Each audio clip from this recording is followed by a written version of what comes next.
आभासी माध्यम कणिहा तहसिल ऑफिस रे नूतन रेजिस्ट्री ऑफिस शुभ उद्घाटन।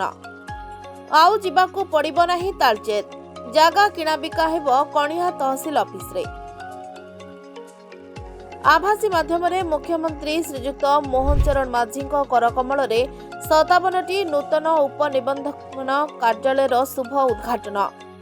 आम साथी यूनिफाइड व्हाट्सएप बट माध्यम राजस्व और विपर्यय परिचालन विभाग मुख्य नागरिक केंद्रीय सेवागुड़िकर लोकार्पण गारिमामय उपस्थिति श्रीजुक्त सुरेश पूजारी मंत्री राजस्व और विपर्यय परिचालना ओडिशा तरफ शुभ उद्घाटन होता बेले आज कणिहा ब्लॉक भिसी ऑफिस प्रांगण में कणिहा तहसीलदार चिन्मय दास ढेंकानाल बीजेपी सांसद नमिनी त्रिपुरारी प्रधान कणिहा एबीडीओ सुतीक्ष्णा महापात्र अतिरिक्त तहसीलदार पुष्पिता मधुमती देहुरी और कणिहार तहसील कार्यालय समस्त कर्मचारी और तालचेर बार वकिल गिरिधारी मिश्र प्रताप साहू यह शुभ उद्घाटन में उपस्थित थिले।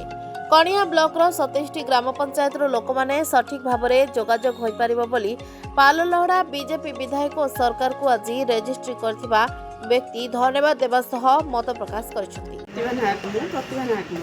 फर्स्ट टाइम तो तहसील ऑफिस रेजिस्ट्री ऑफिस अछि आज आपण रेजिस्ट्री करले तो खुशी अछि बहुत खुशी अछि कहिना हमें तालचेर जाई थांतो एते माने 30-35 किलोमीटर जाई थांतो रास्ता घाट रे किछि कोन असुविधा सुविधा सब अछि से सब वंचित होई कि हमें हम पाखरे हैला तो हमें एते पाखु आसी करिया पे हम बहुत खुशी लागु जे ना सब तुरो वंचित होया पहिले समय बंचिला किछि बहुत रे हेगी हमें पाखरे करि पारलु तो सेटा बहुत खुशी लगुच भल लगुच।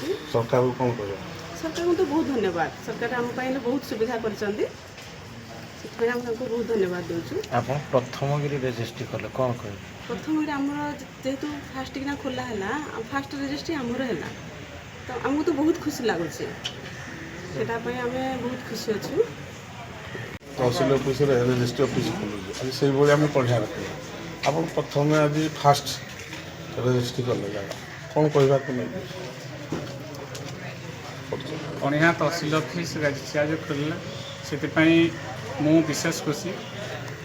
कणिहा तहसील अंडर आम 27टी पंचायत जाऊँगी आम 27 पंचायत जनसाधारण तालचेर जा रेजिस्ट्री करूँ तालचेर जो रास्ता घाट जो धरण दुरावस्था जावासा करूँ कणिहा रेजिस्ट्रेशन है फल समस्ते से दुख दशा भोगे ना सुविधा आसी निज घर पाखे रेजिस्ट्रेशन करेंगे तेणु ये आम मुख्यमंत्री मोहन माझी एवं राजस्व मंत्री सुरेश पूजा को साधुवाद जनाऊँ।